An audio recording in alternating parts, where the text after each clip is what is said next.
What's up, beautiful people? Welcome back to the channel. In today's video, we're talking about log. What is it? Where did it come from? Why should we use it? And why should we care about it? So yeah, let's go ahead and jump into today's video.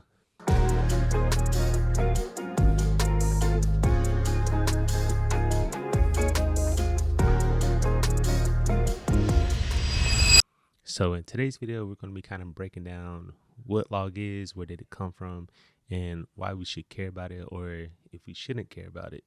And the reason that I thought this video would be useful and helpful for you all is because when starting out as a filmmaker, as a videographer, being that I am self-taught, I technically didn't know what log was from a technical aspect, but then also from a practical aspect. And when adding it into my workflow, I didn't necessarily understand the overall premise of how useful it can be for your workflow. So today we're going to be breaking that down for you all to hopefully give you guys a better understanding of what log is and if you should be using it in your workflow. So like everything that we do nowadays when it comes to digital photography and filmmaking, everything that we do now is built off of what we used to do back when everything was shot on film, whether that was for photography or for motion picture. Now, me personally, I was never around when motion picture film was a big thing, but a log format was created back in the early 90s when Kodak developed their Xenon developing process for processing motion film to be able to extract more information and colors from the traditional film stock. But from this new process that they created, the film stock ended up looking very desaturated, and to be able to bring the colors back into the film stock, the editors had to actually process or correct that film.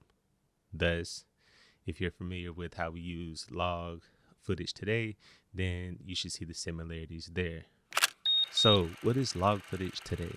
Well, because of this developing process that Kodak created when it came to digital video footage, all of these video companies like Ari, Canon, Sony all developed their own log format for the same exact purpose, to be able to extract more data and information from your footage, to be able to manipulate the highlights and the shadows to make sure that you're getting a very detailed and higher quality image, or also for you to be able to have that additional flexibility when in post-production to be able to manipulate the highlights and the shadows to get a certain image that you want.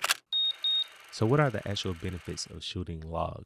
Well, if you guys are like me and you're very into the overall image and aesthetic and the colors within your image, then shooting log will allow you to have gathered more information and more tones and more colors within your image, so that way you're able to draw out all the richness of your image in the different colors and to get the exact look and image that you want, or to make it as realistic as it was when you were actually there. The second benefit of actually shooting in log, because you do have more information in the highlights and the shadows. Typically when shooting in the log format, you have a wider dynamic range in comparison to not shooting in the log format. So for example, when I'm shooting in C log on the EOS R, per Canon's website, I get an additional 12 stops of dynamic range when shooting in C log compared to if I was shooting in a traditional profile picture. So what are some of the drawbacks of actually shooting in log? So if you guys are looking for a quick turnaround time, or if you're looking for a easy streamlined process when it comes to editing your footage, I wouldn't necessarily recommend shooting in log, because when actually shooting in a log format, your footage is desaturated and quote unquote flat.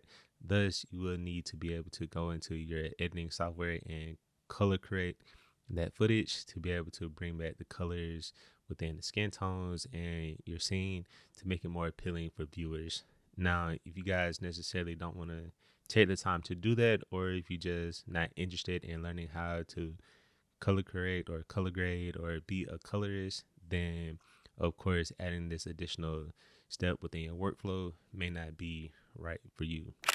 So I hope this video was helpful for you all better understanding what log is, how it started, where it came from, why it's useful, and then also why it can be somewhat cumbersome to actually use. So if this video was helpful for you all, please leave it a like so it's able to reach a wider audience and help us all on this journey to becoming better filmmakers and cinematographers or DPs. And if you aren't already, please consider subscribing to the channel with post notifications on so you're notified when other tutorials, breakdowns, journals, documentaries, shorts, or whatever the case may be goes live here on the channel.